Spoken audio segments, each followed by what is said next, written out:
Հայտում նախ այս հրավերը ներկայացնելու եւ այս կարևոր հարցը լուսաբանելու համար իրականում Արդարադատության նախարարությունը շատ կարևոր հանձնառություն է ստանձնել օրենքի նախագծի մշակման մասով ձեր այն հարցին, թե ինչու հենց այս պահին որոշվեց օրենքի նախագծի մշակումը,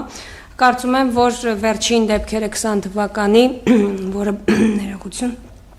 բոլորիս հայտնի են, ինչ որ առումով նաև հուշեցին, որ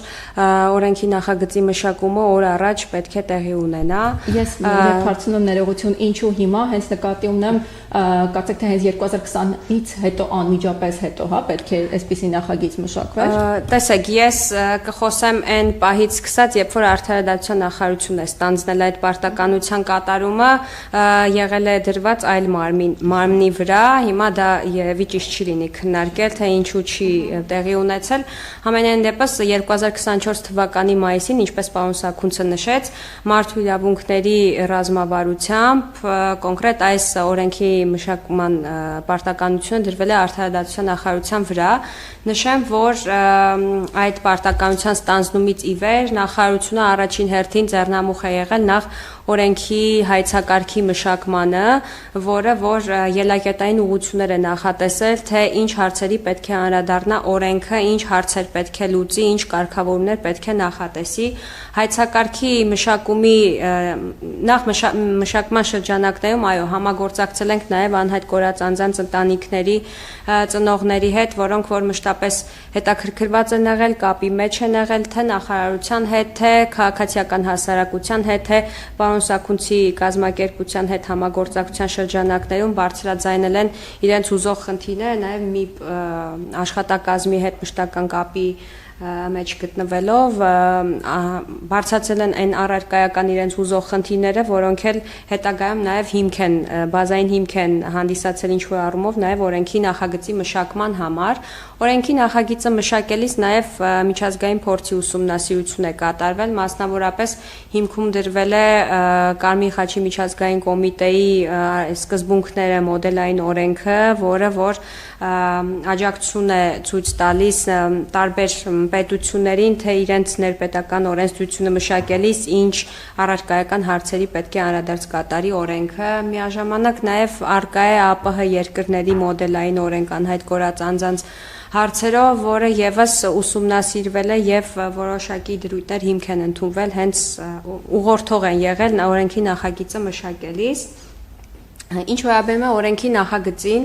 նախագիծը մշակելու շրջանակներում եւս քաղաքասարակության հետ, Կարմիր խաչի միջազգային կոմիտեի հետ ակտիվ համագործակցություն ենք ունեցել։ Պարոն Սաքունցի դիտարկումները եւս շատ օգնել են իրականում նախագծի տարբեր դրույթներ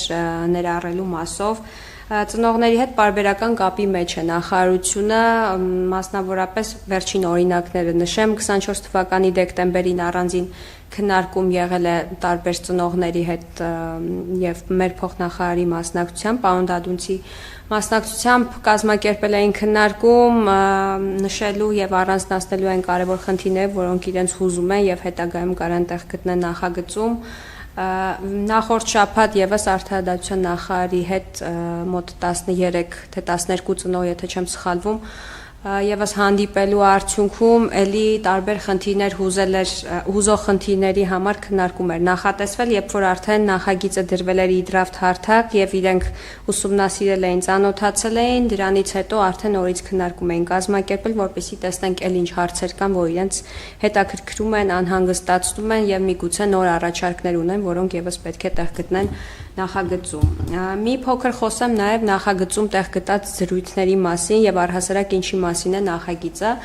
Օրենքի նախագիծը վերնագիր ռազմական գործողությունների հետևանքով ստեղծված պայմաններում եւ հանգամանքներում անհայտ կորած անձանց մասին է։ Հենց վերնագիրն արդեն հուշում է, թե ինչ կարգավորման առարկա ունի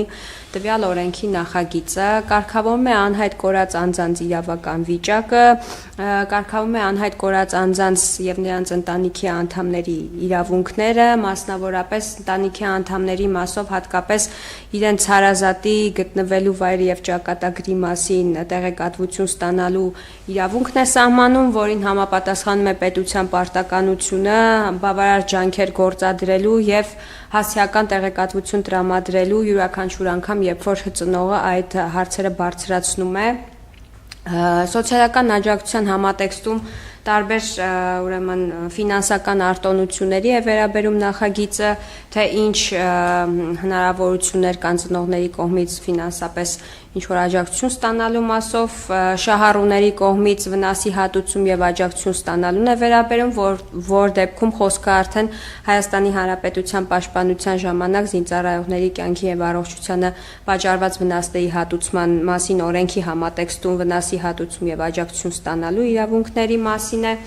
նախատեսում են դրույթներ այս ոլորտում լիազոր մարմնի հետ կապված դրույթների մասին, թե ով է այս պարտականությունը ստանձնելու միաժամանակ նախատեսում է անհայտ կորած անձանց միասնական ռեեստրի ստեղծման հետ կապված հարաբերությունները ստեղծման եւ վարման մասով, ինչպես նաեւ անհայտ կորած անձանց հարցերով միջազգային համագործակցության հետ կապված հարցերը անհայտ կորած անձի ծնողների կողմից հետախուզման դիմում ներկայացնելու արդյունքում անհայտ կորած անձի հետախուզման գործընթացը նախաձեռնելուն են վերաբերում դրույթները, երբ կարող է այդ հետախուզումը դադարեցվել, հետախուզման ընթացքում ինչ գործիքակազմ պետք է ձեռնարկի լիազոր մարմինը, ինչ մարմինների հետ պետք է համագործակցի, ինչ պարբերականությամբ պետք է այդ տեղեկատվությունը ստանա եւ ի վերջո անհայտ կորած անձանց ծնողներին ինչ պարբերականությամբ պետք է թարմացումներ ներկայացնի իր կողմից հայթայթած տեղեկատվության մասով։ Շնորհակալություն